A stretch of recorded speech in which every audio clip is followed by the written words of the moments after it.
जय हिंद बच्चों। भूगोल की ऑनलाइन क्लास में आपका स्वागत है और हम तीसरा चैप्टर पढ़ रहे हैं और आज हम तीसरे चैप्टर के अंतिम टॉपिक पर पहुंच गए हैं और टॉपिक है जनसंख्या वृद्धि यानी पॉपुलेशन ग्रोथ पर हम बात कर रहे हैं आज। तो सबसे पहले हम बात करते हैं भी जनसंख्या वृद्धि कहते किसे हैं। तो सबसे पहले इसी मुद्दे पर बात शुरू करते हुए भी जनसंख्या वृद्धि किसे कहते हैं, तो देखिएगा किसी भौगोलिक क्षेत्र की जनसंख्या के आकार में एक निश्चित समय में होने वाले परिवर्तन को, किसी भौगोलिक क्षेत्र की जनसंख्या के आकार में एक निश्चित समय में होने वाले परिवर्तन को, चेंज को ही जनसंख्या वृद्धि कहा जाता है। इस जनसंख्या वृद्धि को हम आंकड़ों में यानी कुल संख्या या परसेंटेज, प्रतिशत, दोनों में ही प्रकट कर सकते हैं। ये निकाली कैसे जाती है, सबसे पहले हम इस मुद्दे पर बात करते हैं। जैसे हमें कोई पूछ ले भी प्रतिशत वृद्धि बताओ आप, भी परसेंटेज में जनसंख्या वृद्धि है वो किस प्रकार हुई, तो इसको निकालने के लिए आपको दो आंकड़े चाहिए। एक तो आंकड़ा वर्तमान का और एक पिछला। जैसे भारत में क्या है, भारत में 10 वर्ष से जनगणना होती है, ठीक है। तो जैसे जनगणना हुई भारत में लास्ट 2011 में और उससे पहले हुई 2001 में। तो इसका मतलब अगर आप इन 10 सालों में ग्रोथ निकालना चाहोगे तो आपके पास 2001 के आंकड़े होने चाहिए और अब वर्तमान जैसे 2011 के आंकड़े होने चाहिए। इन दोनों का हम अंतर कर देंगे, घटा देंगे भी 2011 में जनसंख्या इतनी है और एक में इतनी होगी, तो वो अंतर लेना है आपको।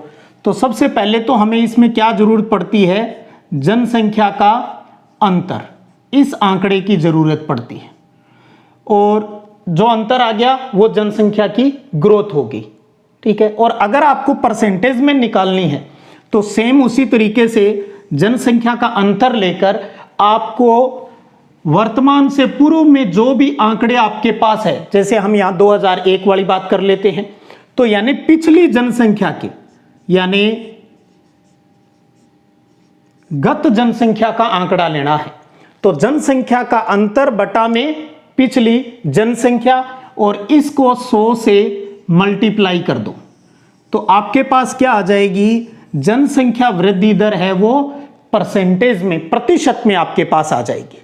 और हम बता सकते हैं भी इतनी परसेंटेज ग्रोथ हुई है। वो ग्रोथ भले ही पॉजिटिव हो चाहे नेगेटिव हो, यानी संख्या बढ़े चाहे घटे, ये चीज कोई मायने नहीं रखती, लेकिन बात मुद्दा ग्रोथ का है भी जनसंख्या वृद्धि हुई। तो निकालने का तरीका आपको आना चाहिए, ये भी आपको पता होना चाहिए नॉलेज के लिए, और परीक्षा की दृष्टि से आपको इसकी परिभाषा की जानकारी होनी चाहिए। अब हम बात करते हैं विश्व में जनसंख्या वृद्धि की टेंडेंसी, प्रवृत्तियां क्या रही है, अर्थात समयानुसार अध्ययन की दृष्टि से हम टाइम पीरियड के अनुसार जनसंख्या में ग्रोथ को अब पढ़ते हैं। तो टाइम पीरियड के अनुसार हमने 4 भागों में बांट लिया इसको। पहला है प्रागैतिहासिक काल, प्राचीन समय की बातें जब इतिहास नहीं था हमारे पास। दूसरा प्राचीन काल, तीसरा मध्यकाल और चौथा आधुनिक काल। अब देखिए बात करते हैं हम प्रागैतिहासिक काल की।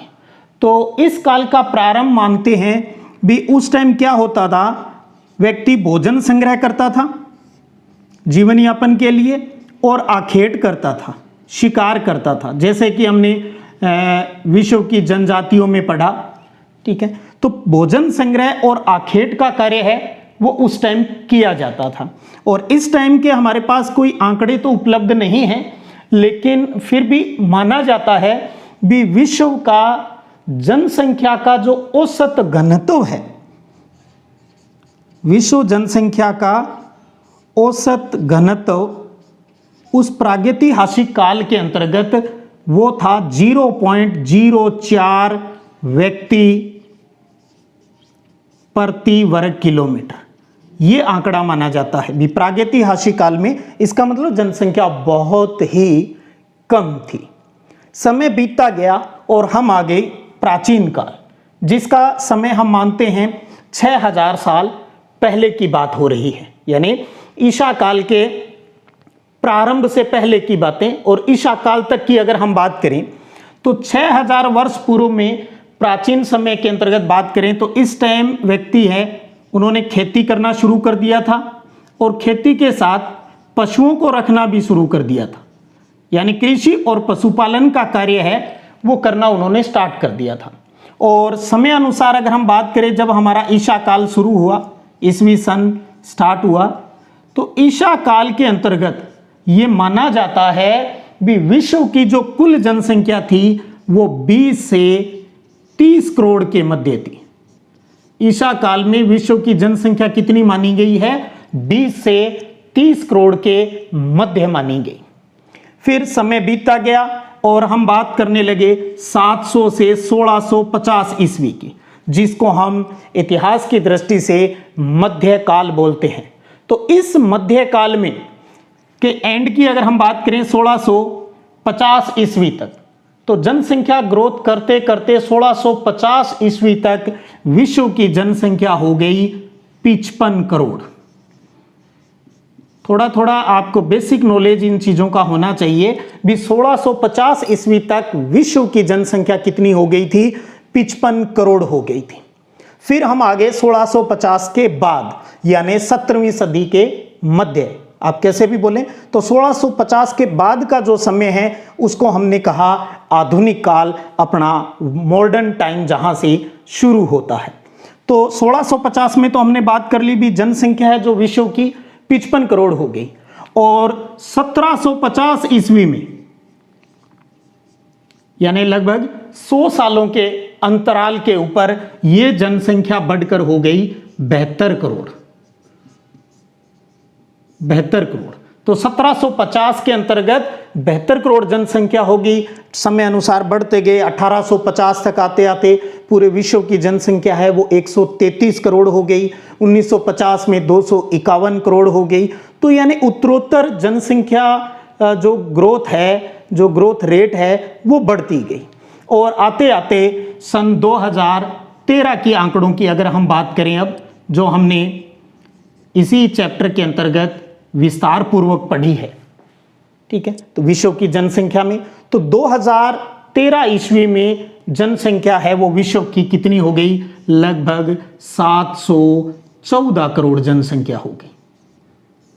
714 करोड़। और हमें पता है सन 2001 में विश्व की जनसंख्या थी लगभग 614 करोड़, और 2013 तक 714 करोड़ विश्व की जनसंख्या हो गई। हम समय अनुसार ये बात कर रहे हैं भी जनसंख्या कितनी होती गई विश्व की। जैसे जैसे प्रोग्रेस होती गई उस तरीके से जनसंख्या बढ़ती भी गई। और दो आंकड़े आप यहाँ जरूर ध्यान रखिएगा, आपके जो सिलेबस में दिए गए हैं उन पर, और वो सन है भविष्य के 2025 ईस्वी में विश्व की जनसंख्या कितनी होने का अनुमान है, और 2050 ईस्वी के अंतर्गत विश्व की जनसंख्या कितनी होने का अनुमान है। तो आपके पाठ्यक्रमानुसार दिया गया है 781 करोड़। तो 2025 में विश्व की जनसंख्या कितनी होने का अनुमान है? 781 करोड़ है, और जबकि 2050 में यह संख्या बढ़कर हो जाएगी 903 करोड़। ऐसा अनुमान लगाया जा रहा है 2050 में विश्व की जनसंख्या 903 करोड़ हो जाएगी, यानी हम 1000 करोड़ की तरफ बढ़ते जा रहे हैं। तो ये थी समयानुसार जनसंख्या कितनी थी प्रागैतिहासिक काल, प्राचीन काल, मध्यकाल और आधुनिक काल में, उसकी हमने एक सामान्य चर्चा है वो यहाँ पर की। अब एक चीज परीक्षा की दृष्टि से मैं एक बात और करना चाहूँगा। प्रश्न आ सकता है आपके भी विश्व जनसंख्या वृद्धि की विशेषताएं बताई, विश्व जनसंख्या वृद्धि की विशेषताएं बताई, इस तरीके का प्रश्न आपसे पूछा जा सकता है। तो हम लगे हाथ उस पर भी बात कर लें भी विश्व जनसंख्या वृद्धि की विशेषताएं भी, अगर ऐसा प्रश्न आ जाता है तो हम उसमें कौन से तथ्य शामिल करेंगे। कोई विशेष नई बात नहीं बता रहा, जो हमने अभी किया है बस उसी बात को अपने शब्दों में इस तथ्य के अंतर्गत शामिल करना है। आप इसमें क्या क्या लिख सकते हैं उस पर हम बात करें। जैसे बात करते हैं हम सबसे पहले 1650 ईस्वी से। पूर्व की बातों में हमें महत्वपूर्ण लाइनें निकालनी है, क्योंकि विश्व की जनसंख्या वृद्धि की विशेषताओं पर बात हो रही है, वो प्रेजेंट की नहीं पूछ रहा, कैरेक्टरिस्टिक्स पूछ रहा है। तो इसका मतलब पीछे से जो महत्वपूर्ण तथ्य है उन सब को यहां पर हमें बताना है। तो 1650 ईस्वी से लेकर 1750 ईस्वी तक, यानी इन 100 सालों के अंतर्गत एशिया व यूरोप, ये दो महाद्वीप, तो एशिया और यूरोप महाद्वीप में साधारण वृद्धि हुई थी, यानी सामान्य वृद्धि हुई इन दो महाद्वीपों में इन 100 सालों के अंतर्गत, ये एक खासियत है। और दूसरी आप इसी में लिख सकते हैं अफ्रीका महाद्वीप की बात। इसी टाइम में अफ्रीका में जनसंख्या में कमी हुई, यानी घट गई थी। और उत्तरी और दक्षिणी अमेरिका की अगर हम बात करें, उत्तरी और दक्षिणी अमेरिका महाद्वीप की अगर बात करें, तो यहां पर जनसंख्या बहुत कम थी। ठीक है, उत्तरी और दक्षिणी अमेरिका में जनसंख्या बहुत ही कम थी। तो ये एक खास बात होगी। 1650 से 1750 तक एशिया और यूरोप में सामान्य ग्रोथ हुई, अफ्रीका में जनसंख्या घटती गई, और उत्तरी और दक्षिणी अमेरिका में जनसंख्या वो बहुत ही कम थी। अब बात करें आगे भी 1750 से आगे, तो 1750 से लेकर अगर हम 1900 तक की अगर हम बात करते हैं, तो लगभग सभी महाद्वीपों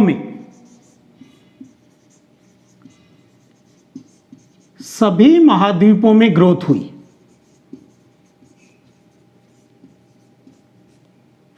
एशिया है, यूरोप है, अफ्रीका है, सभी में वृद्धि हुई। पर इसमें भी अगर हम बात करें तो जो 3 महाद्वीप है, एशिया, यूरोप और उत्तरी अमेरिका में अधिक वृद्धि हुई। एशिया, यूरोप और उत्तरी अमेरिका में अधिक वृद्धि हुई, क्योंकि आपको पता है उत्तरी अमेरिका में कहां से आने लगे लोग, प्रवास होने लग गया। यूरोप वाले कहां जाने लगे, उत्तरी अमेरिका की तरफ प्रवास, माइग्रेशन करने लग गए थे। तो एशिया, यूरोप और उत्तरी अमेरिका में वृद्धि हुई। उसके बाद अगर हम बात करते हैं और विशेषता की, और वो ले लेते हैं अब 1900 ईस्वी के बाद भी। 1650 से 1750, 1750 से 1900 की बात की। अब हम 1900 ईस्वी के बाद की बात करें, तो 1900 ईस्वी के बाद में है जनसंख्या ग्रोथ है, जो जनसंख्या वृद्धि है वो बहुत तेजी से हुई, बहुत ही तेजी से बढ़ने लगी। और सबसे अधिक जो ग्रोथ होती है वो हुई उत्तरी अमेरिका और इसके साथ एशिया महाद्वीप में। तो 1900 ईस्वी के बाद सबसे ज्यादा ग्रोथ कहां हुई, उत्तरी अमेरिका और एशिया महाद्वीप के अंतर्गत है, वो पॉपुलेशन ग्रोथ है वो ज्यादा हुई। और इसी टाइम में सबसे कम अगर ग्रोथ की अगर हम बात करें तो वो था अफ्रीका महाद्वीप। तो इस टाइम पीरियड में अफ्रीका महाद्वीप के अंतर्गत ग्रोथ है वो बहुत ही कम हुई, यानी यूं कह सकते हैं सिर्फ 3 गुना के आसपास ही हो पाई, जबकि बाकी जगह बहुत ज्यादा ग्रोथ थी। ठीक है, तो इसी तरीके से आप अगर आपको 4 लिखनी पड़ जाए तो ये लिख दो आप। 2001 में विश्व की जनसंख्या 614 करोड़ थी और 2013 में ये 714 करोड़ हो गई, यानी 100 करोड़ जनसंख्या है वो संपूर्ण विश्व की बढ़ गई। तो यानी कुल मिला के मैं आपको यह बताना चाहता हूं भी, अगर इस तरीके का प्रश्न आ जाए भी विश्व जनसंख्या वृद्धि की विशेषताएं, तो हमने इसके कालक्रम में जो बातें पढ़ी है, विशेषकर जनसंख्या ग्रोथ को लेकर मध्यकाल से लेकर या आधुनिक काल की जो बातें हैं, वो ही उसकी विशेषताएं बन जाती है। कहाँ किस महाद्वीप में कितनी हुई ग्रोथ, आपको पता है विश्व के जितने भी महाद्वीप है सब में ग्रोथ एक समान नहीं हुई, किसी में कम किसी में ज़्यादा हुई। तो यही चीज़ें इन तथ्यों के अंतर्गत आती है। तो ये था आज का अपना एक बहुत ही छोटा सा टॉपिक, जिसमें हमने जनसंख्या वृद्धि क्या है और कालक्रमानुसार है वो ग्रोथ किस प्रकार हुई और विश्व जनसंख्या वृद्धि की विशेषताएं क्या थी, या क्या है। तो उम्मीद करता हूं आप इस छोटे से टॉपिक को भी बहुत गहराई से समझ गए होंगे। तो इसी प्रकार पढ़ते रहिएगा, बढ़ते रहिएगा। जय हिंद, जय भारत।